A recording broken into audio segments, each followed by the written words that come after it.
Então, eu quero agradecer o convite, né, do Franciele, que me contatou tem uns 3 meses. Esse mês eu cheguei atrasado, eu quero pedir perdão pelo atraso. E vamos orar, para começar. Senhor meu Deus, muito obrigado por essa noite.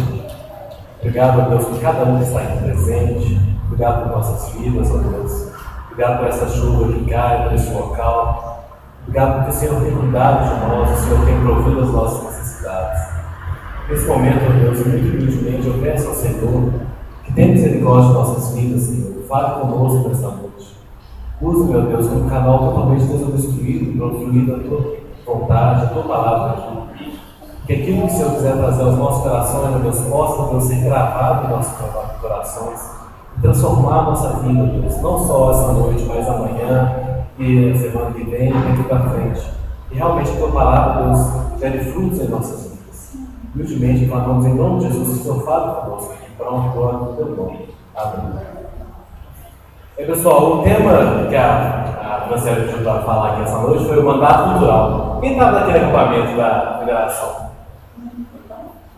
1, 2, 3, 4, 5, 6, 7. Então, quase metade, né? Mais ou menos. Já ouviram essa mensagem aqui. E eu espero, eu peguei aquela mensagem aquele dia, né, que eu fiz lá na minha agendinha, sistematizei melhor que isso, para que a gente possa, né, entender melhor o que se passa nesse tempo, que é o mandato cultural. Tirando quem já estava lá e ouviu, os demais, quem já ouviu falar desse tema, o mandato cultural? 2. Tá bom? Percebam, pessoal, que é um tema, né, pouco conhecido. E eu gostaria de começar essa exposição dessa noite fazendo uma pergunta para vocês. Vocês podem parecer que é uma pergunta um pouco diferente, estranha, ou até mesmo equivocada. Mas eu estou certo que a resposta para essa pergunta define muito o que é ser um verdadeiro cristão.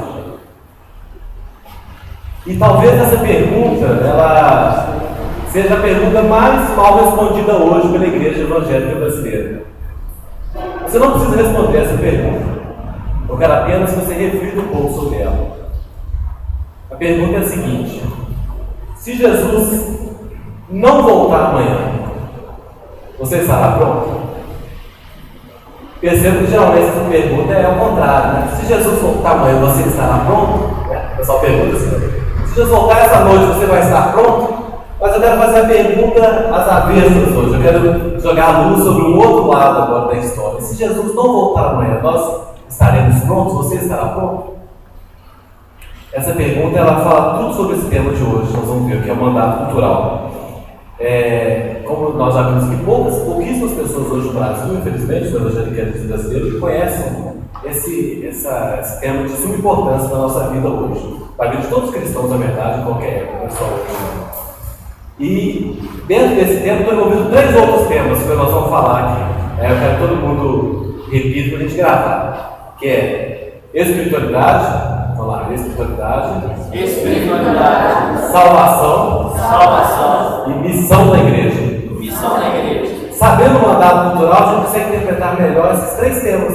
O que é espiritualidade, o que é salvação e o que é a missão da igreja. Hoje, no nosso mandato cultural, nós vamos abordar esses 3 temas principais aqui para nossa vida enquanto cristãos. Desde pequeno, a gente aprende na igreja a grande comissão, não é? Quem já ouviu falar da grande comissão, então? Mateus 28. Ela é muito famosa, todo mundo já ouviu falar, né? Disse Jesus, né? Toda a autoridade me foi dada nos céus e na terra. Portanto, ide. Todo mundo sabe até de cor, né? Porque essa é uma missão dada por Deus ao homem na Bíblia. Mas na Bíblia tem 2 grandes missões dadas por Deus ao homem. Não só a grande comissão, tem uma outra em Gênesis, que é a. Aí já ninguém sabe o versículo. Isso, gente, eu tô falando isso porque quando eu estudei esse tema, a primeira vez que eu vi isso aqui, eu fiquei assim, muito constrangido de não saber 50% das missões dadas por Deus ao homem. Deus deu 2 grandes missões ao homem na Bíblia: o mandato cultural e a grande comissão. Que na própria grande comissão, nós temos lá, no final da grande comissão, nós temos o Cristo, ele é o evangelho da criatura, né? Batizando o Pai, o Filho e o Espírito Santo, e ensinando-nos o quê? Todas as coisas que nos tem ordenado. E nós vemos também Jesus com tantas coisas que ele fez, que era o quê? Exercendo o mandato cultural, que nós vamos ver aqui para frente. Então a gente precisa mesmo reforçar isso nas nossas igrejas, nos nossos grupos, nos nossos amigos, nossa família, começar a relembrar uma missão especial que Deus deu ao homem lá em Gênesis. Lá em Gênesis, vamos abrir todo mundo lá, quem estiver comigo? Em Gênesis 1, está lá a criação de Deus, né?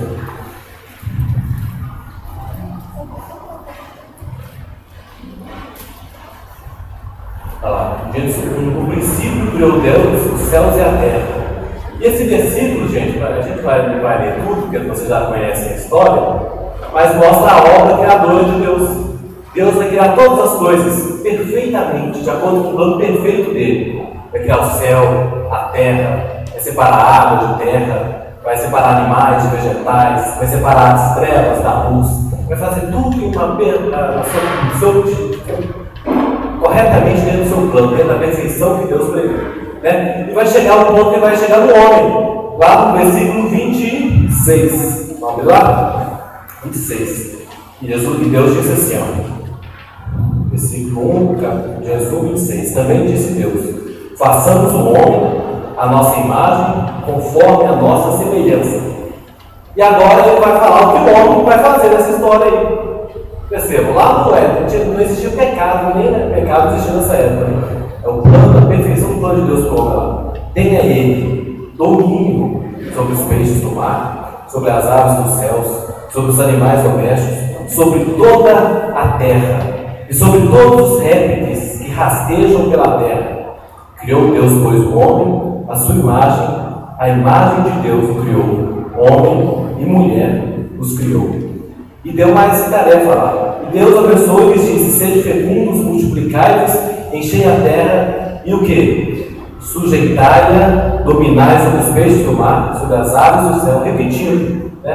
Quem já estudou um pouco aí, vocês veem que na Bíblia, quando há repetição, porque quer dar ênfase. Né? Naquela época não havia negrito, sublinhado, né? Nós temos hoje, mas repetiu para dar ênfase. Repete, tem domínio sobre os peixes do mar, domínio sobre as aves do céu, sobre todo animal que rasteja sobre a terra. E disse Deus: eis que vos tem dado todas as ervas que dão sementes e se acham na superfície da terra. E aí continua, mostrando que o domínio que Deus estava dando ao homem sobre a criação. E mais um versículo interessante do mandato natural, capítulo 2, 15.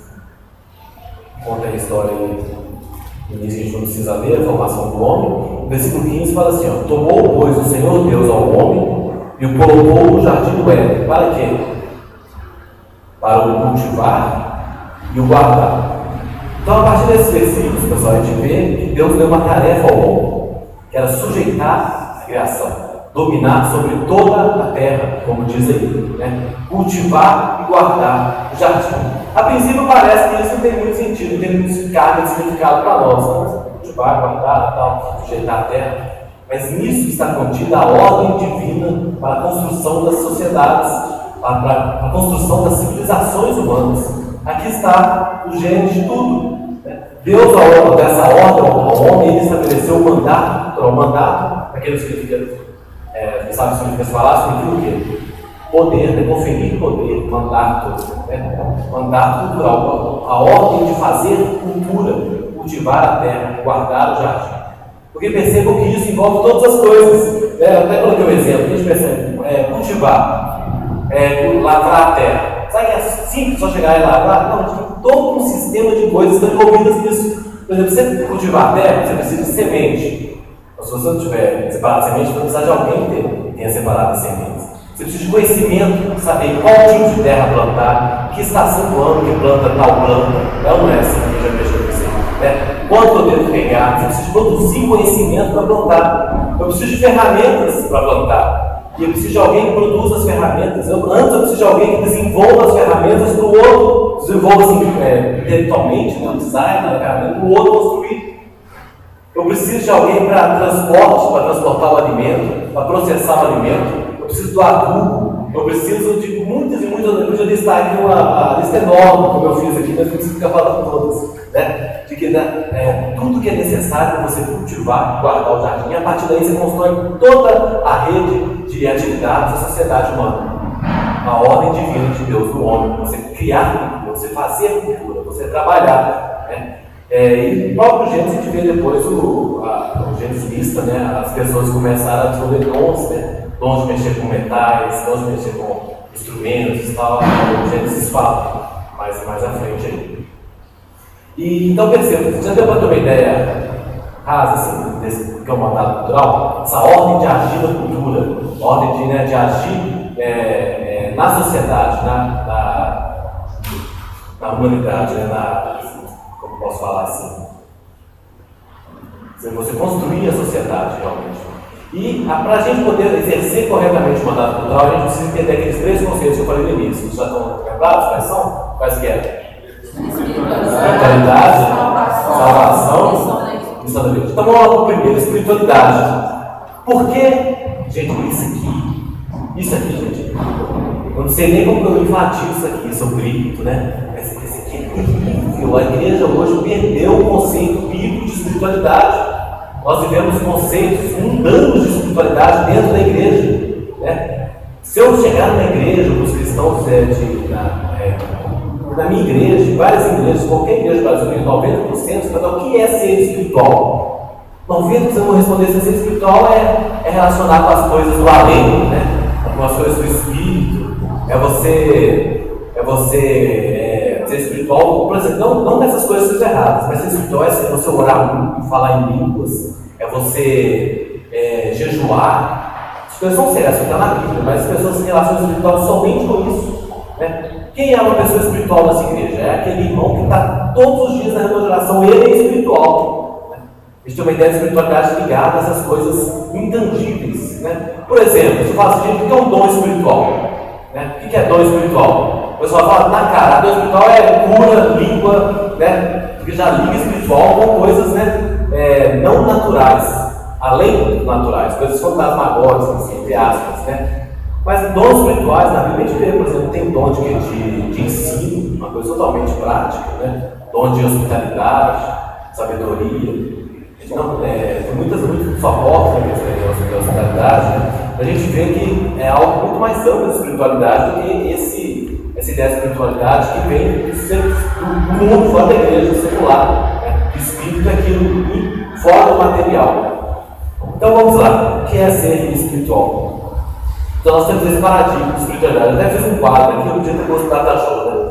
Que a gente separa assim, ó, coisas espirituais. Eu coloquei aqui, ó, oração espiritual. Se você fizer uma voz assim, grossa, assim, ou então mais tremida, fica mais espiritual, né? Ela ir à igreja, você tem muita igreja espiritual. Adoração fechada, né? Se você adorar, assim, ó, dando uma música, né? Fala uma música aí. Grandes são as tuas obras. Sou pouco espiritual. Agora se eu canto assim, grandes são as tuas. Sou mais espiritual. Mas eu sou grandes são, eu sou super espiritual. Né? Então você avalia a espiritualidade de pessoas por questões do quê? Você vê como não são questões práticas, são questões, né, extranaturais, né? Da adoração. Experiências espirituais. A gente ouviu uma voz, eu tive um sonho, essa pessoa é espiritual. Né? Etc. A gente tem vários exemplos disso. Eu gosto de repetir isso, né, gente? Não que a oração não sejam coisas espirituais também, que a Bíblia ordena, são também. O problema é limitar a espiritualidade a isso. E do outro lado, temos o que o mundo coloca que não é espiritual. Por exemplo, a natureza não é nada espiritual. Os estudos, né, não é espiritual. O trabalho não é espiritual. As artes, cultura, relacionamentos não são coisas espirituais. Isso é tanta verdade, você chega na igreja, na reunião de oração lá, né? Nós vamos orar um pelo outro. Aí, qual que são os pedidos de oração?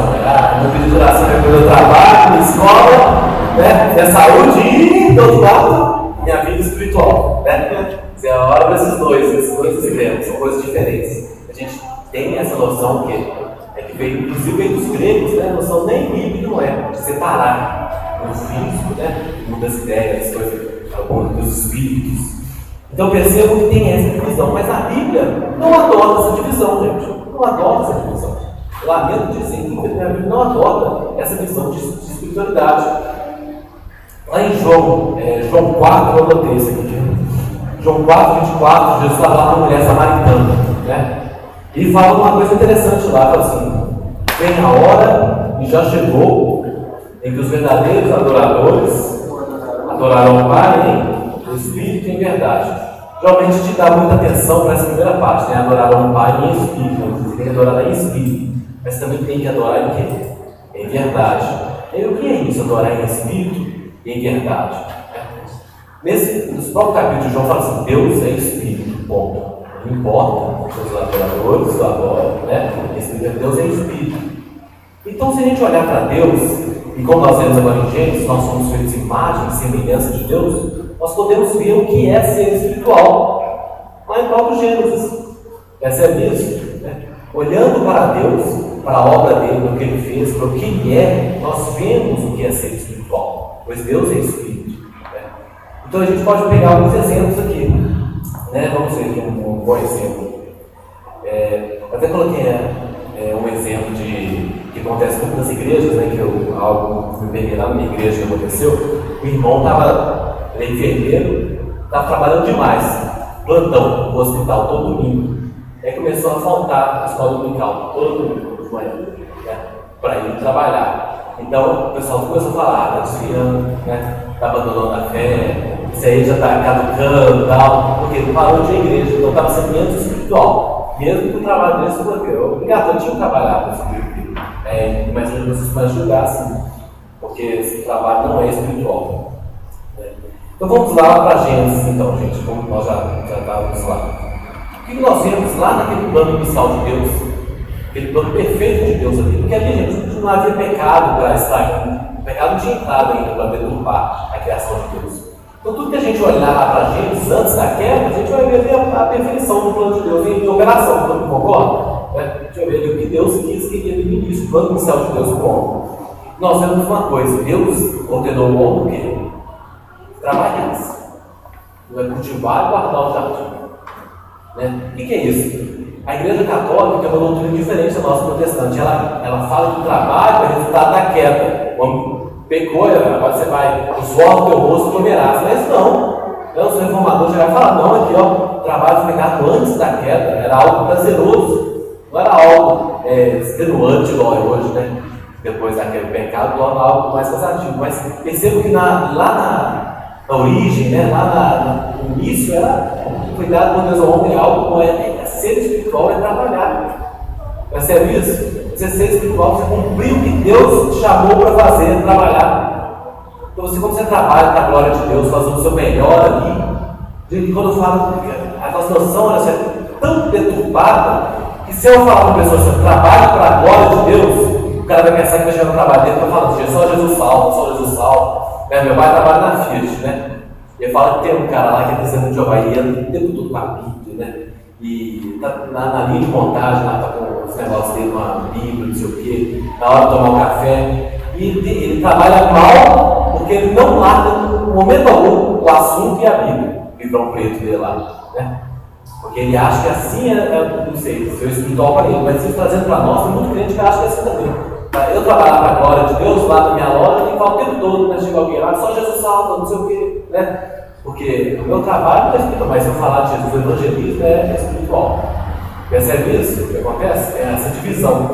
Mas a gente vê que Deus deu essa ordem ao homem. Você trabalhar é você exercer sua espiritualidade. Tem muitas outras coisas, a gente vê no caráter de Deus também. Deus criando, né? Ele criou as coisas, separou. Deus usou o quê? Da razão, né? E deu ainda ao homem a tarefa de criar também, dar nome aos animais, né? Dominar a terra. Isso é criar, ser criativo também. Então, você exercer a sua criatividade, né? Seja no seu dom musical, seja no seu trabalho, seja como dona de casa, qualquer local, você exercendo a sua criatividade, você criando coisas novas, desenvolvendo novas formas de fazer as coisas mais fáceis. Às vezes, você está exercendo a sua espiritualidade, você está exercendo o papel que Deus deu para você exercer. Percebe isso? Isso é ser espiritual também. O descanso lá no sétimo dia, Deus falou, né? No sétimo dia o quê? Não trabalharás. O próprio Deus, no sétimo dia, que descansou da sua obra, que a Bíblia fala. Se o próprio Deus descansou, nós somos a imagem e semelhança dele, nós vamos descansar. Tem gente que trabalha direto aí até ficar doido, explodir com a família, explodir com tudo, ser demitido, né? Quer trabalhar, e esquece que o descanso, descansar é ser espiritual. Tem gente que o pastor tira férias, o pastor está abandonando a igreja, o pastor está desviando, né? O pastor tirou férias, é um absurdo, né? Tem gente que acha isso, o pastor tira férias.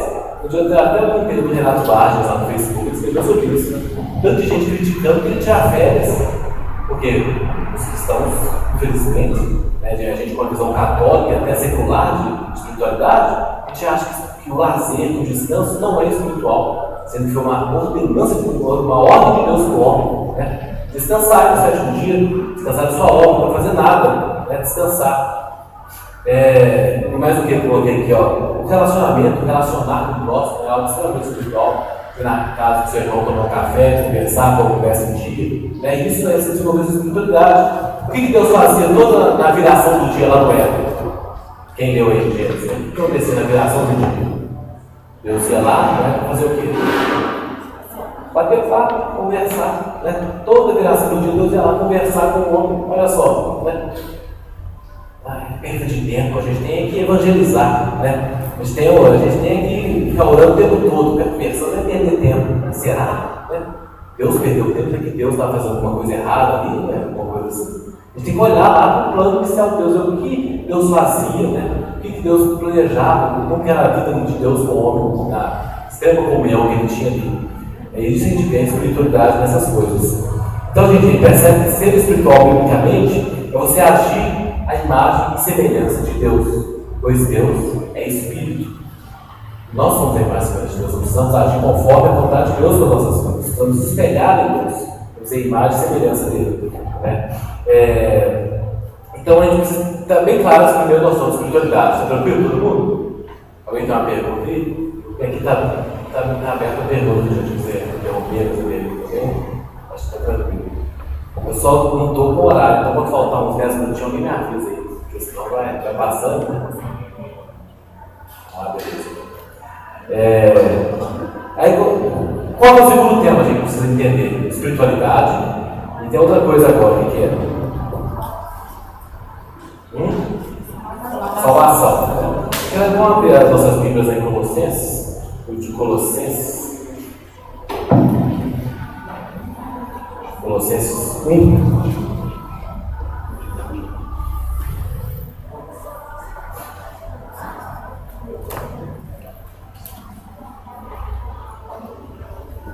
Percebam, pessoal, que por que essa noção errada de espiritualidade nos afasta de cumprirmos nosso mandato cultural? Vocês conseguiram entender isso? Por que essa noção equivocada de espiritualidade se associa às coisas invisíveis, né? Não materiais, afasta do mandato cultural? O mandato cultural é você atuar no mundo, você produzir cultura, né? Você transformar a realidade, a sociedade, né? Você trabalhar, ou estudar. Se o espiritual não é isso, percebam? Se o espiritual são as coisas além material, além da vida prática, eu vou buscar o espiritual. Então eu vou me tornar cada vez mais invisível e deixar de cumprir o que é o mandato cultural. É por isso que precisa ter essa ideia muito clara de o que é espiritualidade bíblica, para não porque a ideia errada da espiritualidade, porque ela acaba afetando nossa atividade no mandato cultural, impedindo a gente cumprir essa missão que Deus nos deu. Vamos lá, em Colossenses 1, quem abriu aí, versículo 15. Eu vou ler com vocês. Fala assim, ó. Falando de Cristo aí, né? Chamado de hino cristológico. Esta é a imagem do Deus invisível, o primogênito de toda a criação, pois nele foram criadas todas as coisas, os céus e sobre a terra, as visíveis e as invisíveis, sejam tronos, sejam soberanias, quer principados, quer potestades. Tudo foi criado por meio dele e para ele. Ele é antes de todas as coisas. Nele tudo subsiste. Ele é a cabeça do corpo da igreja. Ele é o princípio, o primogênito entre os mortos, para em todas as coisas ter a primazia. Porque aprove a Deus que nele residisse toda a plenitude, e que, havendo feito a paz pelo sangue da sua cruz, por meio dele reconciliasse consigo mesmo todas as coisas, quer sobre a terra, quer nos céus. Deixa eu botar quantas palavras todas tem, eu acho que vai dar umas 15, né? Todas as coisas, que é sobre os céus, que é sobre a terra, as visíveis e as invisíveis, né? Toda a plenitude. Então, o que a gente percebe nesse texto aí? O que a gente pode aprender nesse texto? Alguém quer participar? Se a gente fosse dividir a nossa... Eu já fiz isso, eu fiz essa pergunta já, quem lembra da palestra vai conseguir resolver. Se a gente fosse dividir a história bíblica em 3 grandes partes, 3 principais partes, quais seriam elas? A gente pode falar da criação, Gênesis 1. Né? A segunda parte da Bíblia seria Gênesis 2, a queda. E a terceira parte da Bíblia, Gênesis 3 ao final, Apocalipse 22. Que é o quê? Que é mostrando a obra redentora de Deus. Deus, que desde o Antigo Testamento, que é apontando para Cristo, queria vir para reconciliar consigo mesmo e toda a criação. Porque existe, gente, uma noção muito comum também na igreja evangélica, assim, ó, lá no dilúvio, né, depois do dilúvio, aí veio o arco-íris, né? Aí fala assim, Deus prometeu, fez uma aliança com o homem. Qual que é essa aliança? De nunca mais destruir a terra com água, né? Aí o pessoal vem logo, porque vai destruir com fogo, né? Cristão é terrorista, né? Esse já fala, com água, vai vir com fogo, né? Mas será, né? Será que realmente é isso mesmo que Deus quer dizer ali? Né? Porque a gente perceba, meus irmãos, que quando Deus criou a terra e tudo que nela existe lá em Gênesis, ele falou assim, lá no final, ele falou assim, ó, e viu Deus que tudo era bom, tudo era bem, muito bom, muito bom. Percebam, então, que as coisas criadas por Deus, a natureza, né, os passarinhos, né, o mundo é bom. Mas o mundo não é mal? Aí tem aquelas discussões. O que é mundo na Bíblia? Né? Nós temos, quando a Bíblia fala que o mundo é mal, né, a fugir do mundo, não os amores, os homens insetos, então o que? Está falando que do mundo sistema, do pecado. O pecado que invadiu o mundo criação. Porque o mundo criação é o quê? Bom, muito bom. Então a gente tem que fazer essa distinção. Por isso que Deus amou o mundo. Deus amou o pecado? Não, Deus amou o quê? A sua criação. Percebam? A gente tem que fazer as diferenças da palavra mundo. Então, nessa Gênesis 3, Apocalipse 22, nós temos um plano de reconciliação de Deus, da sua criação com Ele. Aqui, no versículo 20, a gente fala que, ó, e havendo feito a paz pelo sangue da sua cruz, por meio dele reconciliar-se consigo mesmo todas as coisas, que é sobre os céus, que é sobre as terras. Isso é muito importante. Tanto que no Ultimato, ano passado, adotou esse tema, vocês lembram? A Companhia Revista Cristã Ultimato adotou esse versículo aqui como tema do ano. Né? A importância de mostrar que Deus, o trabalho de Deus é reconciliar consigo a sua criação, a sua obra. Né? Que isso só será consumado lá no último dia, quando houver uma glorificação, todo o pecado foi expurgado. Né? Mas o que vai restaurar toda a criação. E a partir, gente, desse texto, desse índice histológico, Colossenses 1, 15 ao 20, nós vemos uma coisa muito importante. Primeiro, é a soberania de Cristo. Deus domina, Cristo domina sobre todas as coisas. Tudo foi criado por meio dele e para ele. Né? Nele, aqui fala, tudo subsiste. Tudo existe o quê? Graças a Cristo. Deus domina sobre toda a criação. Pessoal, a igreja hoje, muita igreja hoje pensa que o mundo é do diabo, né? O diabo que manda aqui, né? E se a gente orar muito, Deus vem e ajuda aqui, ele pede o diabo aqui e tal, né? A gente esquece que a terra é do Senhor, diz em Salmo 24, né? 24 mesmo, né? Toda a terra pertence ao Senhor. Então Deus é um Deus soberano, tem que voltar às doutrinas reformadas, de saber que todo centímetro quadrado da criação, de todo o universo, Deus é soberano, Cristo é soberano e diz, né, é meu. Né? A frase de Caio lá dizia isso. Né? Então percebo que a gente tem que voltar a essa noção, porque tem gente, pessoal, que acha que é o seguinte, sempre uns exemplos, fica o diabo aqui com uma faquinha e Deus do outro lado com outra faquinha. Os dois ficam brigando. E aí vai o crente para de orar, o diabo começa a ganhar de Deus.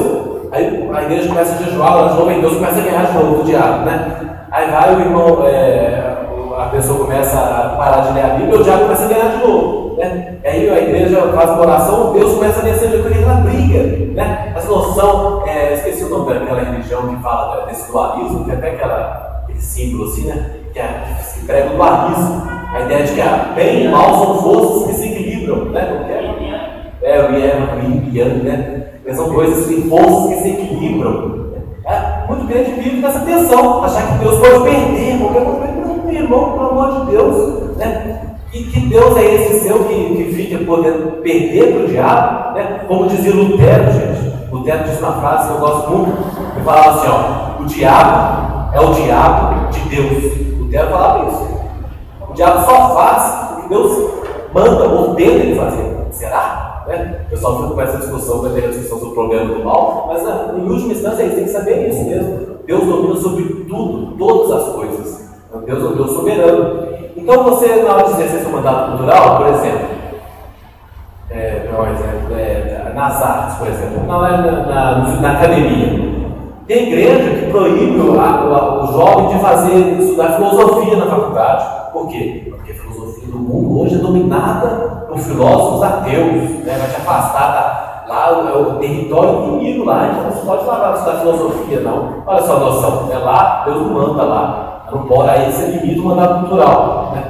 Um músico cristão, para você ter um bom na música, não só faça música para cantar aqui dentro da igreja, né? Comece a fazer músicas que atendam a sociedade, né? Músicas não eclesiásticas, porque lá é território do inimigo, deixa para ele lá, né? Você começa a limitar os dons vão para dentro da igreja, né? Tem um exemplo prático, né, de um colega nosso que trabalhava na rádio. Como rádio que trabalhava? 98, né? Trabalhava aqui naquela 98. Qual que é o nome da rádio? 98 mesmo, né? Aí trabalhava lá, gente. Aí ele estava na igreja, não falava o nome da igreja, não, né? Politicamente correto, falava o nome da igreja. Um dia eu estava pensando nisso, né? A gente fala assim, não fala o nome da igreja, não. Mas já viu o Paulo, por exemplo, lá em Timóteo, né? Assim, porque me abandonaram aqui. Diga os nomes, foi fulano e fulano, né? Já viu o negócio, porque fulano e tinha gente pecando, tinha gente pecando na igreja, e era fulano e fulano, eu entreguei ao diabo. Ele fala assim, né? A gente talvez hoje, essa ideia de politicamente correto, não fala, né? Mas esse meu colega trabalhava nessa rádio, tinha uma função importante, gente, na programação da rádio, influenciar dentro dessa rádio, é uma rádio muito ouvida, né? Aí entrou no ministério de louvor da igreja, né? Aí quem falava com ele: irmão, você tem que sair da rádio, a rádio lá no território do inimigo, mundana, né? Você tem que sair e ficar aqui só no grupo de louvor da igreja, porque aqui que é território de Deus, lá é território do inimigo. E aí, né, ele teve que sair, pediu demissão, passou aperto, né? E o que? Para ficar só dentro da igreja. Olha só, ele deixou de influenciar. Olha, imagina, gente, um cristão formado dentro de uma rádio, tanto que ele poderia influenciar, dentro de uma rádio, a programação, né? Tanto que ele poderia ser usado por Deus aqui. Então, território do inimigo, sai de lá, né? Porque a noção errada que nós temos, essa soberania de Deus. Crescendo, e tem exemplos, isso tem a falar chega. É purificador de Pedro aqui citando esses tipos de exemplos, né? Que impedem o mandato cultural. E dentro desse texto que a gente leu de Colossenses, a gente pode entender agora o segundo ponto, que é essa salvação. Porque a salvação, como eu disse, né? O pessoal pensa, gente, a salvação é do quê? Deus veio salvar o quê? O pessoal responde: salvar as nossas almas. Por quê? Porque Deus é Espírito. Se espiritualidade para nós são as coisas invisíveis, Deus vai salvar o que nós somos almas, né? Corpo, terra, Deus vai acabar, né? Eu dou fogo, mas será que é mesmo? Né? As grandes doutrinas reformadas, as doutrinas da Bíblia, é a doutrina da ressurreição. Todos nós ressurgiremos das cinzas, né? Nós somos criados do pó da Deus pegou lá a terra, né? Ser humano, né? O que significa ser humano? Essa palavra vem de onde? Vem lá eu não esqueci qual mundo que era, mas a raiz era humus, né? Terra, ser humano, humus, terra. A gente foi feito da terra, né? Nós somos feitos da criação das coisas físicas que Deus criou. E isso vai tudo o quê? Voltar no último dia, vai tudo. Corpo, Deus vai trazer os nossos corpos de volta, como incorruptível, né? Não só a alma, só pensa que é só a alma, né? Deus vai trazer a natureza de novos céus e nova terra. A nossa ideia de salvação é tão equivocada. Muita gente, o que é céu? Céu é um tanto de nuvenzinha, né? Um anjozinho voando, né? Não tem nada, só o azul no fundo assim, né? Mas a gente vê na Bíblia e fala que o céu vai ser o quê? Novos céus e nova terra. Deus vai restaurar a criação dele aqui, o Éden que ele fez. Né? Aí, então, os testemunhos de Jeová estão certos, né? O céu vai ser na terra, mas eles estudaram, vocês não, né? Isso aí, eles não fizeram tantas coisas estão erradas, mas isso eles acertaram. Né? Deus o quê? Vai restaurar a criação dele, novos vinhos, novos céus e nova terra. E eis que tudo se fez novo. É o plano de Deus de voltar para o Éden. Né? Tá, todo o pecado invadiu, Cristo reconciliando consigo mesmo todas as coisas, quer sobre os céus, quer sobre a terra. Vamos voltar ao Éden, ao plano inicial de Deus. Esse é o plano de Deus, reconciliar, salvar a sua criação, né? Salvar nós, os eleitos, né? Nossa alma, o nosso povo, a terra, tudo que nela há, voltar à perfeição que era no início. Esse é o plano de Deus, olha que maravilha. E a gente pensa que o céu é aquele céu católico, do Chim, vai ficar aquela coisa chata, né? Aquela de nuvem, né? A eternidade inteira não levantada, né? Eu esqueci de Espírito Santo, Santo, Santo. Um monte de gente não quer ir para o céu, um monte de gente não quer ir para o céu. Eu, uma vez, eu discuti no meu trabalho com o pessoal que não quer ir para o céu, não. Porque nós somos do céu de Deus, é isso. Né? Essa é a realidade que nós vivemos hoje aqui. Eu estava na praia, semanas atrás, em Cabo Frio, maravilha de mar azulzinho, né? A natureza, né? Isso aqui é muito mais rico que o céu católico que eles ensinam, né? Fica lá na nuvenzinha. Né? Essa realidade criada aqui, percebam isso, que Deus vai restaurar isso, gente. Imagina, se Deus fez isso aqui em 7 dias, Ele está preparando tudo novo até hoje, imagina que não vai ser restaurado os novos céus e nova terra. São coisas que a gente vai desfrutar e não vai saber quando parar, não vai ter como parar de desfrutar de tão bom que é a criação de Deus. A gente esquece que isso aqui foi Deus que fez. A gente esquece isso. É a nossa noção errada das coisas. Então a salvação é isso. Tem até uma tirinha, eu dei um exemplo dela, aquela tirinha que eu vi lá no site do Profetirando. Tem aquele super crente, um super-herói, voa e tal, né? Aí tinha um prédio lá pegando fogo, incêndio terrível, né? E chega o super crente voando. Chega lá, para na rua e tá lá o céu pegando o prédio pegando fogo, né? O povo, super crente, ajude ele, salva. O povo lá em cima queimando. Os super crentes, em vez de voar lá em cima, salvar as pessoas, né? Ele pega o megafone e fala: ei, vocês em cima, aceitem Jesus como Salvador. Né? Por quê? Eu vim aqui salvar almas. Corpo, prédio, não. A minha função é salvar almas. Pô, aceitem Jesus. Né? Percebeu como foi? Foi sutil, o cara foi esperto para mostrar isso. Aí o que acontece? Aí a igreja começou a sair do espaço público, saiu da política. Né? A igreja, porque nós fomos pioneiros, tínhamos vanguarda, lutamos contra a escravidão, né? Lutamos contra Quem lutou contra a escravidão no início do século XVI, o quê? Os protestantes, né? Tem gente que não gosta de reconhecer isso, não foi Inglaterra, né, por motivos industriais, mas por trás um tanto de pastor lá lutando por motivos cristãos contra a escravidão, influenciou o mundo inteiro, né? Lutando para ter um dia de descanso, foi a Inglaterra que estabeleceu também, né? Na igreja que tinha vanguarda nas escolas, por exemplo, no Brasil, a primeira escola colocou meninos e meninas do Brasil, o Instituto Mackenzie, o Presbiteriano Mackenzie, a igreja presbiteriana chegou aqui, pá, Mackenzie, a igreja evangélica chegou nos Estados Unidos, pá, escola, né? Hoje não, hoje ser espiritual é só consumir igreja, em sala de oração, a gente se afasta do mundo, a gente vai se afastando, porque a gente é só salvar almas, a gente perdeu o mandato cultural, então a gente vai sair das escolas, as faculdades estão entregues a Deus, o pessoal agnóstico, pessoas que pregam filosofias erradas, a gente se afasta das músicas, né? A música mudando do diabo, vamos sair, vamos músicos só para música gospel, só para cantar no louvor, os nossos músicos, e aí deixa a música, o mundo, do jeito que está aí, as músicas terríveis, músicas mundanas, porque não tem cristão, não pode influenciar lá, tira de todas as áreas da vida, vai tirando, vai só afastando, né? As artes, cultura, família, a igreja vai fechando em si mesma e se tornando cada vez mais invisível, porque para ela isso é ser espiritual, é se tornar invisível, de aparecer com Deus, né? Pela noção errada, vai se perdendo essas noções. Né? Então, eu quero, a segunda noção que precisa ficar clara, a noção de salvação. Né? Deus veio salvar almas, mas veio salvar toda a sua criação, todas as coisas do céu e da terra. Ele veio redimir com ele mesmo a criação que é dele e que ele diz que é muito boa. A gente precisa ter essa noção. Inclusive, né, a gente vê textos que a gente nunca para pensar na Bíblia. Coloquei um exemplo aqui, o autor até, o livro que eu li, ele fala, né? Você nunca vê esse versículo assim, por exemplo, porta-malas de carro.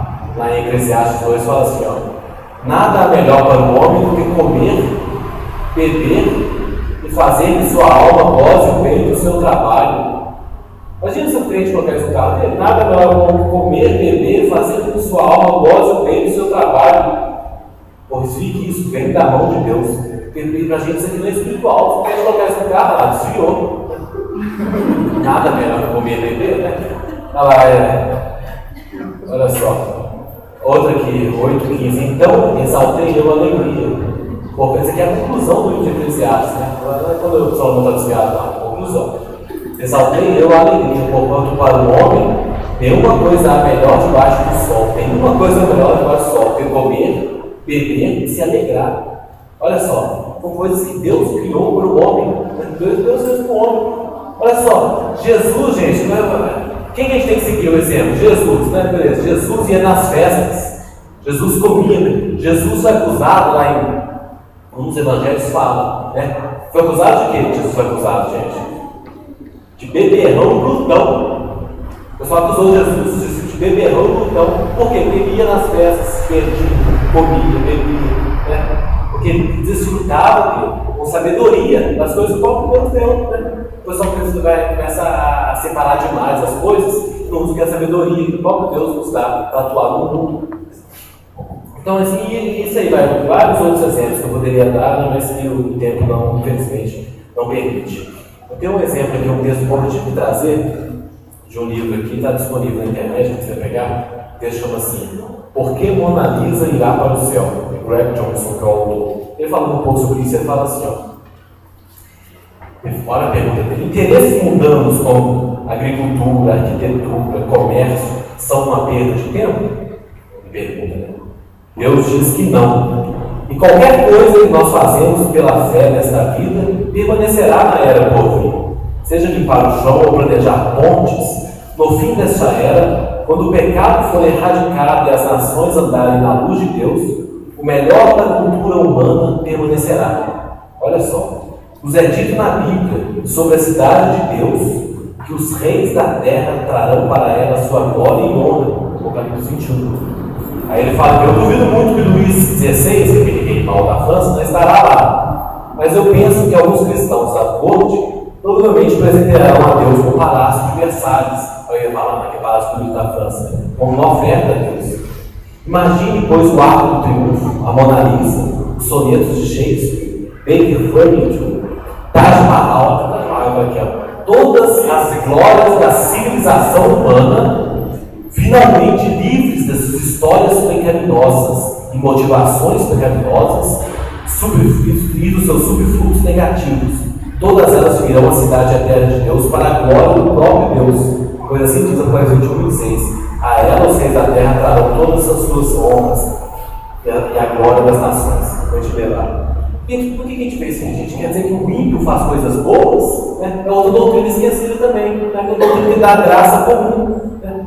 Deus, na seu imenso amor, sua imensa misericórdia, Ele permite que os ímpios façam coisas boas. Né? Meu irmão, você está com dor de cabeça hoje, tomou um remédio. Sabe quem fez o remédio? Não sei. Pode ser um espírita, pode ser um médico, alguém que odeia Deus, desenvolveu um remédio, já tomou hoje de manhã. Porque Deus permite que um homem ímpio faça coisas boas, né? Essa cadeira aí, quem fez o design dela, quem estudou, quem fabricou, quem inventou, você sabe, não sei, mas a ideia dele foi fazer uma cadeira de plástico, colocada dessa forma, moldada dessa forma, aumenta 180 quilos, quando você está em cima. Né?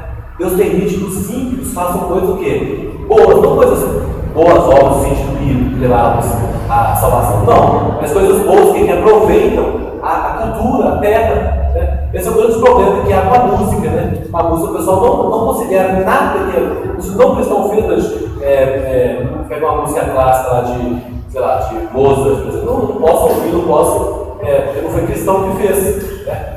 Mesmo que haja qualidade naquilo. Isso eu tenho lá na minha igreja, uma missionária uma vez, ela veio do Chile, né? E ela chegou no Brasil, ela ficou estarrecida. Gente, que o Brasil é o único país do mundo que as igrejas falam assim, não pode ouvir música nenhuma se a pessoa que fez não é cristã. A igreja, muita igreja ensina isso. Né? Não ensina a avaliar, porque separa lá é território inimigo, se a pessoa não fez, encarga se joga, vai ser um tanto de coisa. Eu não ouvi. Então o Brasil é o país do mundo que naquela descrição não sabe avaliar a qualidade musical, né? Aí você vê o mundo das qualidades musicais, e dentro da igreja a música não importa se é ética, se não é, foi gospel, beleza. O pessoal não avalia também, mas é gospel, beleza. Pode ter tanta coisa antibíblica, mas é gospel, dentro da igreja foi crente que fez, as pessoas não sabem mais avaliar, não sabem mais exercer o mandato cultural. Você infelizmente perdeu isso. E por fim, gente, alguma pergunta aqui?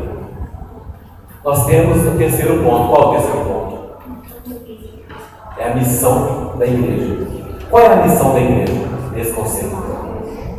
Nós temos, gente, dois tipos de igreja na Bíblia. Vamos falar de igreja com I minúsculo, que a nossa função de fé que o Westminster fala, né? Tem igreja com I minúsculo, que é uma igreja local, que é esse que nós estamos, né? Que ela tem suas funções, que é o quê? A exposição das palavras, ministração dos sacramentos quando houver, mais o quê?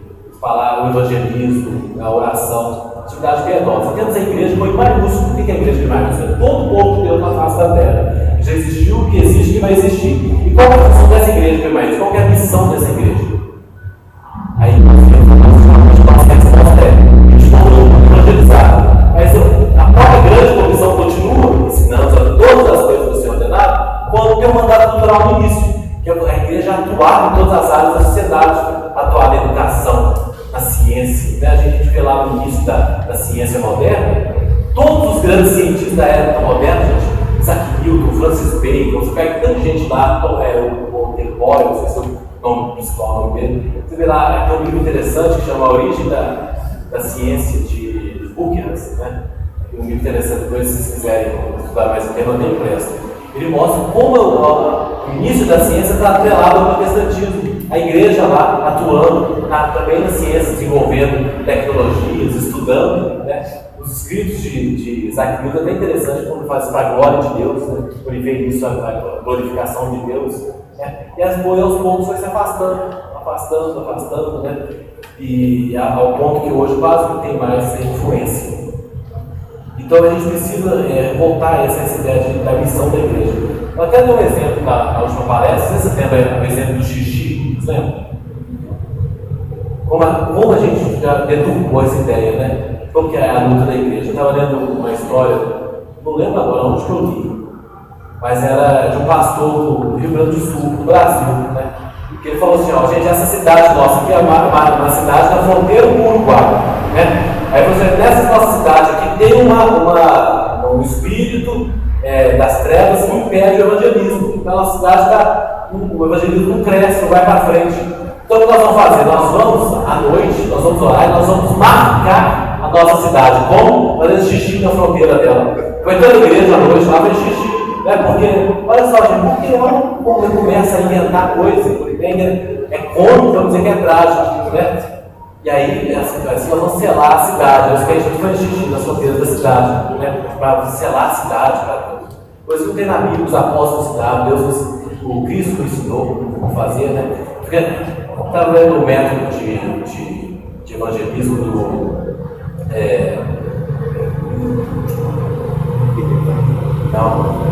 Peter Wagner também fala, eu esqueci o nome do Anaconda. Carlos Anaconda. O cara lá era da Argentina ou Venezuela, você é um país sul-americano. Ele fala assim: você vai evangelizar numa cidade, você pega o mapa da cidade assim, divide um tanto de quadradinho. Aí você tem que ir orando em cada quadradinho da cidade. E onde você sentir lá força demoníaca, você tem que ir lá fazer jejum, oração, tanta coisa lá para expulsar aquela entidade demoníaca que está ali. E aí toda a cidade será liberada e as pessoas vão converter. Né? Só tem um problema nisso, né, gente? Isso não está na Bíblia. Né? Cristo falou, né? Os apóstolos falaram, né? O que a Bíblia fala? Que o Espírito Santo começou a pegar os seus juízos. Nós não vamos chamar para começar a viajar. Porque qual a noção que ele passa para fazer isso? Ele passa a noção que ele tem território do diabo. E quem tem que achar onde está o diabo, você não sabe. Aquela cidade, entende? Como está ligado? Não sei o que eu estou falando. A gente começa a viajar demais e a descobrir a missão da igreja. Né? Essa batalha espiritual, mas parece Star Wars, né? Começou agora, né? Bem no século XX começou, para ver se tem uma coincidência, né? Esse movimento forte, batalha espiritual, e começa a achar que Deus não tem poder. Deus está muito acima dessas coisas. A gente vê lá, né, gente, Paulo com Simão, o mago lá, sei lá, chegou a Simão lá, o que o mago queria? Vocês já leram isso lá de passagem? Ele chegou a oferecer o quê? Dinheiro para os apóstolos, o quê? Pedro, né? Vai Pedro. Aqui, ó, dá esse poder que vocês estão tendo aí, para vocês passar o pessoal, né? Eu estou dando para vocês. Aí ele era mago, né? Ele mexia com magias. Né? Se fosse hoje, o pastor ia falar, não, vai ter que amarrar, fazer 7 semanas, não sei o quê, tem que orar, você pode fazer isso, não sei o quê. E Pedro virou para ele e falou assim, ó, que inferno, você e seu dinheiro, sai daqui. Continua evangelizando, né? Não tem essa coisa toda de mistificar a batalha, mistificar a função da igreja. Você vai e faz o que Deus mandou você fazer, né? E deixa que a questão espiritual dos anjos, a igreja hoje está deixando os anjos ociosos, né? A igreja que está indo para a batalha espiritual, lutando direto, então os anjos ficam ociosos, né? Não deixa o anjo fazer a tarefa dele e ela não faz, e a igreja não faz a tarefa dela. É brincadeira. Então é complicado isso. Os pontos que a gente chegando afastando das doutrinas reformadas, né? A nossa igreja presbiteriana tem um dos melhores catecismos, né? O catecismo do Velho de Westminster, né? Segue a risca, tem um exemplo bíblico, tal, baixo, direitinho. Outras igrejas adotam também, mas a gente esquece, a gente vai perdendo a nossa história, vai deixando para trás essas coisas. Então, qual é a missão da igreja com I maiúsculo? É influenciar, gente, todas as áreas da vida, influenciar nas artes, promover seus jovens para atuar nas artes, né? Você tem arte, você sabe pintar, você sabe mexer com artes plásticas, você sabe cantar, compor música, faça o seu melhor, né? Influencia as pessoas lá fora, seus colegas na escola, no trabalho, educação, né? Você tem uma facilidade maior de aprender, invista mesmo a educação, seja um acadêmico, entre na academia, né? Faça lá suas teorias, defenda suas teses lá, leve uma visão de mundo, uma visão cristã do mundo para dentro da escola, para dentro da faculdade, né? A igreja hoje, a gente não pode impedir a missão, porque ela fala o contrário, ela traz as pessoas dentro da igreja, né? A família, do trabalho, a economia também tem exemplos, do direito, eu sou da área do direito, eu vejo isso muito também. As pessoas são impedidas de atuar profissionalmente, são impedidas de se desenvolver lá, porque tem que trabalhar dentro da igreja, né? Prender o sal dentro do saleiro, tem que ficar aqui dentro, né? Porque lá fora tem território inimigo. A gente fica nessa ideia totalmente equivocada, que afasta o homem do plano de Deus, da ordem de Deus para ele. Então, cada um onde estiver, o que estiver fazendo, é um sacerdote de Deus. E nisso a última doutrina que eu vou falar aqui hoje. Vocês já ouviram falar da doutrina do sacerdócio universal dos crentes? Alguém já ouviu falar disso? Sacerdócio universal dos crentes? O que é isso, gente? É uma noção informada. Eu brigo até lá na Idade Média, o Russo, lá esqueci qual país que ele era na época, lá foi morto, né? Defendia isso, Calvino, Lutero. Se eu chegar para vocês, quem é mais espiritual? O açougueiro ali, que é crente, mas é açougueiro, ou o pastor? Quem é mais espiritual? É o pastor, é mais espiritual. Será? Não estão os dois fazendo a ordem de Deus para a vida deles? Olha essa noção que a gente tem, que a noção católica do padre é mais espiritual dos fiéis, por isso só ele, por exemplo, bebe o vinho na hora da Santa Ceia, né? Será que realmente gente, todo cristão, onde for que ele estiver, é um sacerdote perante Deus, a dona de casa, né, o açougueiro, o carpinteiro, o metalúrgico, o advogado, o médico, todos são sacerdotes tão espirituais quanto o ministro de louvor, né? É outro problema que aconteceu. Estou até fazendo um estudo agora, estou desenvolvendo um estudo sobre essa questão do louvor. Como o louvor nas nossas igrejas, com essa noção errada de espiritualidade, se tornou uma tarefa de elite. Porque as pessoas acham que se eu estou no louvor, eu sou mais atacado pelo diabo, eu sou mais espiritual, né? E aí isso entrou junto com a ideia de ministérios dentro da igreja. Né? Aí perceba só, gente, que a igreja evangélica tem 2.000 anos, não fosse essa igreja permitida. Nos últimos 60 é que tem ministério de louvor, porque teve que separar, né? Tem que separar, ter reuniões separadas, reuniões de oração separadas, que são mais elites, são mais espirituais. E ele começa a ver séries de problemas das igrejas que não tratam isso. Gente, olha só, eu vou falar assim, de cada 10 igrejas que eu conheço, 9 têm problemas com o ministério de louvor. 9 têm problemas. Porque as pessoas pensam que é algo mais espiritual que o resto, né? Sendo que é algo que nunca existiu, não é igreja primitiva de ministério de louvor, não. É a igreja que faz louvor. Tinha até um cara que falava, né? Por exemplo, a gente tem uma solução para acabar com os problemas do Ministério de Louvor. Acaba com o Ministério de Louvor.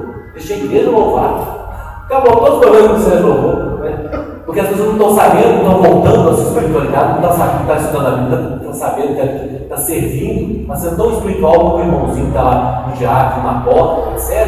É que as pessoas começam a perder a noção das coisas, né? Começam a viajar demais, posso falar assim. E aí começa a ter os problemas, as contendas, confusões, etc. Nós a gente vai se afastando das doutrinas bíblicas. Né?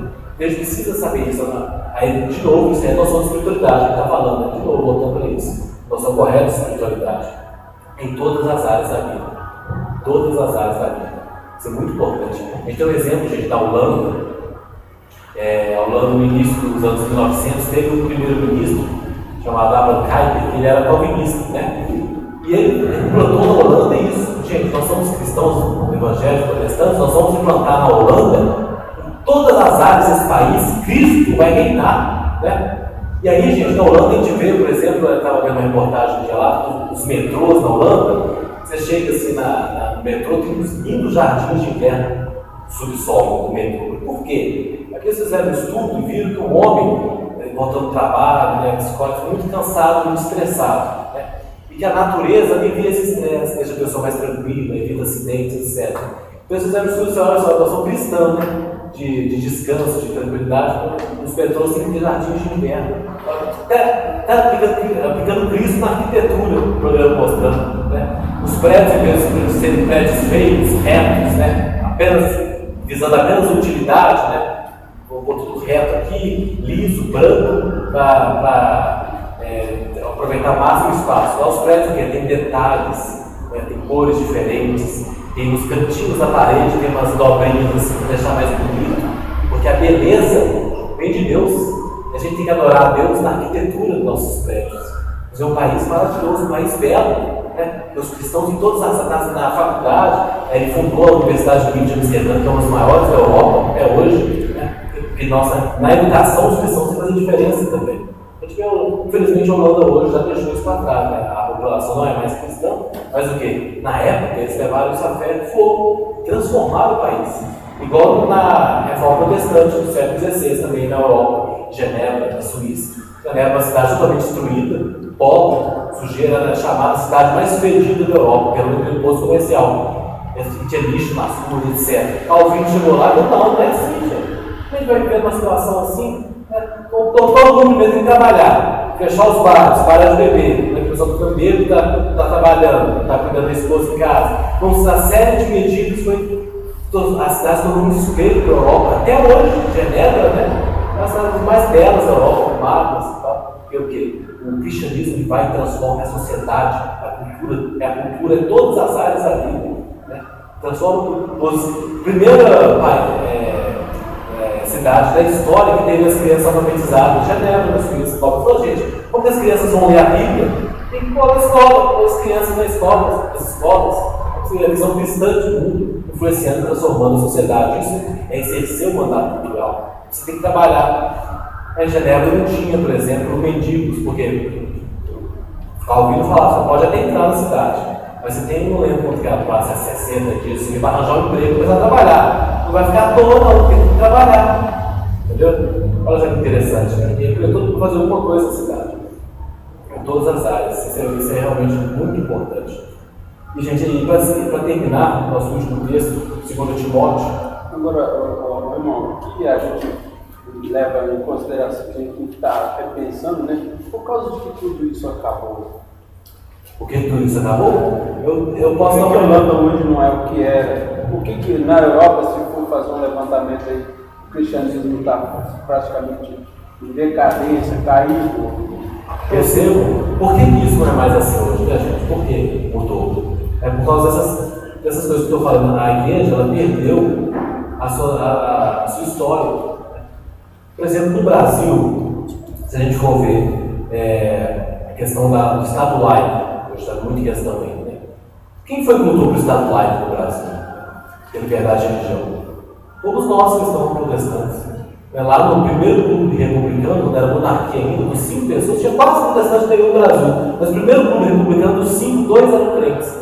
influenciando, estaduais. Um pouco antes da República, ele já conseguiu o decreto lá, esse segundo decreto que estabeleceu no Brasil Estado laico, liberdade de religião. Por quê? Porque a gente estava na vanguarda do ano, sabe? Que o exercer com toda a força lá é o exercer o meu mandato, é ser espiritual. Né? E a gente foi perder. Ninguém sabe disso hoje. Tanto que hoje as pessoas do mundo, principalmente o movimento LGBT, né? Estou dizendo de P agora, eu confuso.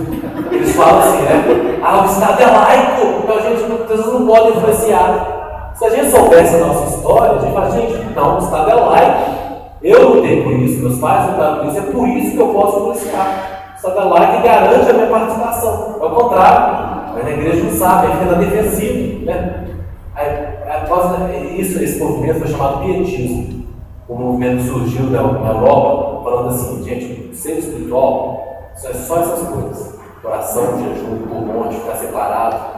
E aí a igreja começou a sair, aos poucos, sair das áreas da vida. A gente pega hoje, se você for consultar com um psicólogo, é perigoso, porque quase toda a psicologia completa moderna hoje é baseada em quem? Em Freud. Né? Freud influencia a psicologia toda hoje. Mas por que, gente, não é os cristãos que influenciam a psicologia hoje? Porque lá na época de Freud, o ápice do pietismo, a igreja tinha se retirado do mundo. Ela estava dentro das igrejas, esperando Jesus voltar, orando, jejuando. Não que essas coisas sejam erradas, repito, são certas, mas não só elas. A igreja parou de estudar psicologia, ficou lá presa dentro dela, orando, estudando e tal. E Freud estava lá estudando, atendendo os pacientes, passando madrugadas acordado, escrevendo seu compêndio, milhares e milhares de páginas. Estava lá trabalhando. E hoje a gente sofre as consequências disso. Chegando no psicólogo, é Freud que manda. Porque lá no passado, em vez de a gente atuar, a gente não atuou. A gente não exerceu a nossa missão. Então, aos poucos, você vai transformando isso. Tem um livro que, eu esqueci o nome do livro agora, não vou me lembrar, mas ele fala assim, como a gente pode atuar nessa transformação. A gente atua nessa transformação. Primeiro, é ser as pessoas que vão estudar, relembrar a história. A gente perdeu a nossa história, né? Vão estudar. E depois de estudar, vão vir os artistas, né? Os artistas vão pegar esses estudos, essa nova visão de mundo, e vão pôr em músicas, poemas, né? Canções, etc. E dos artistas, dessa arte vai o quê? Vai para o povo, para as massas. As pessoas vão começar a perceber isso, né? A nova visão de mundo, vai começar a ser influenciado. Eu falo que pode trabalhar uma revolução a partir disso. Né? Vai ter que começar tudo desde o início de novo, preparar a sua história, estudar, contar as outras bíblias. Infelizmente, a gente deu essa guinada aí. E aí, esse texto que eu vou levar no final, 1 Timóteo, Paulo avisa isso. Percebam, levavam lá, os últimos dias. 1 Timóteo 4. Olha o que Paulo fala. Apostasia nos últimos dias. Ora, o Espírito afirma expressamente que, nos últimos tempos, alguns apostarão da fé, por obedecer a espíritos enganadores e a ensinos de demônios. Olha só, pela hipocrisia dos que falam mentiras e que têm cauterizado a própria consciência, que proíbem o casamento e exigem a abstinência de alimentos que Deus criou para serem recebidos com ações de graças pelos fiéis e por todos conhecem plenamente a verdade. Pois tudo o que Deus criou é bom e recebido com ações de graça, nada é recusável, porque pela palavra de Deus e pela oração é santificado. Perceba que Paulo está alertando aqui contra as pessoas que naquela época já acontecia isso em Coríntios, né? Em Corinto, né? Você não pode comer isso aqui porque foi sacrificado a ídolo, mas toda a comida da cidade era sacrificada a ídolo, era a cidade mais idólatra da região, era uma cidade portuária, de vários deuses e vários templos. Né? O pessoal de Corinto ficou meio confuso. Aí Paulo falou assim: gente, aqui vem cá. Já na 1 Coríntios 8 ele fala: né, pessoal, aqui todas as coisas vêm de Deus, todos os alimentos vêm de Deus. Né? E o que são os ídolos? O que são os demônios? São nada. Então, consagrar algo ao nada é o quê? É nada. Percebe? Então, se eu comer ou deixar de comer, não muda nada na minha vida. Paulo fala isso na 1 Coríntios 8. O único cuidado que eu tenho é com os pequenos na fé, os mais frágeis, para não escandalizar a consciência deles. Ele estava entrando na igreja e fez comida a ídolos, né? Nos tempos pagãos. Então ele estava ensinando isso lá. As pessoas estavam com noções erradas. E essa noção que ele estava ensinando na época, a gente traz para hoje. É a mesma coisa que proíbe o casamento e alimento. Então, hoje o que a igreja faz? Ela proíbe. Muita igreja vai proibir isso, proíbe aquilo outro, não pode ir lá, não pode fazer aquilo, não pode ir aqui, que o outro pode ir, também não pode chegar aqui perto, também é território inimigo, não vai lá, não sei o quê. A igreja fica preso, e lá fora fica o véu, ao Deus dará. Fica, né? Fica lá o quê? O inimigo atua lá fora, porque a igreja não vai mais lá, é por isso que aconteceu isso. A igreja deixou de atuar, fazer o mandato cultural, deixou lá para ninguém. As moscas mudam e aí realmente toma conta, tem que voltar a trabalhar, a exercer o mandato cultural. Por isso que essa questão é realmente muito importante. E se vocês pararem para pensar, gente, não sei se vocês já pararam para pensar nisso, mas o tanto de pessoas que não vêm para o Evangelho, não vão na igreja, porque tem essa noção de que a igreja é só proibição. Não vão fazer isso, não vão fazer nada. A igreja foca no foco está nisso. As pessoas estão, nossa igreja é uma coisa chata, mas nós estamos em foco totalmente equivocado. Isso me afasta a própria ponto principal da missão, né? O evangelismo, dos pontos da missão, que é o evangelismo. Então é isso aí, né, que eu queria fazer com vocês. Então, eu queria terminar com uma pergunta. Talvez uma pergunta estranha, vocês podem achar que está equivocada. Uma pergunta que talvez a igreja responda muito mal hoje. Muitas igrejas não sabem responder, mas eu acredito que é uma pergunta que defina bem o que é um cristão verdadeiro hoje. Você não precisa responder essa pergunta, apenas reflita. Se Jesus não voltar amanhã, você estará pronto? Que a gente possa refletir nisso aí, né? Estamos prontos para exercer o mandato cultural. Deus os abençoe.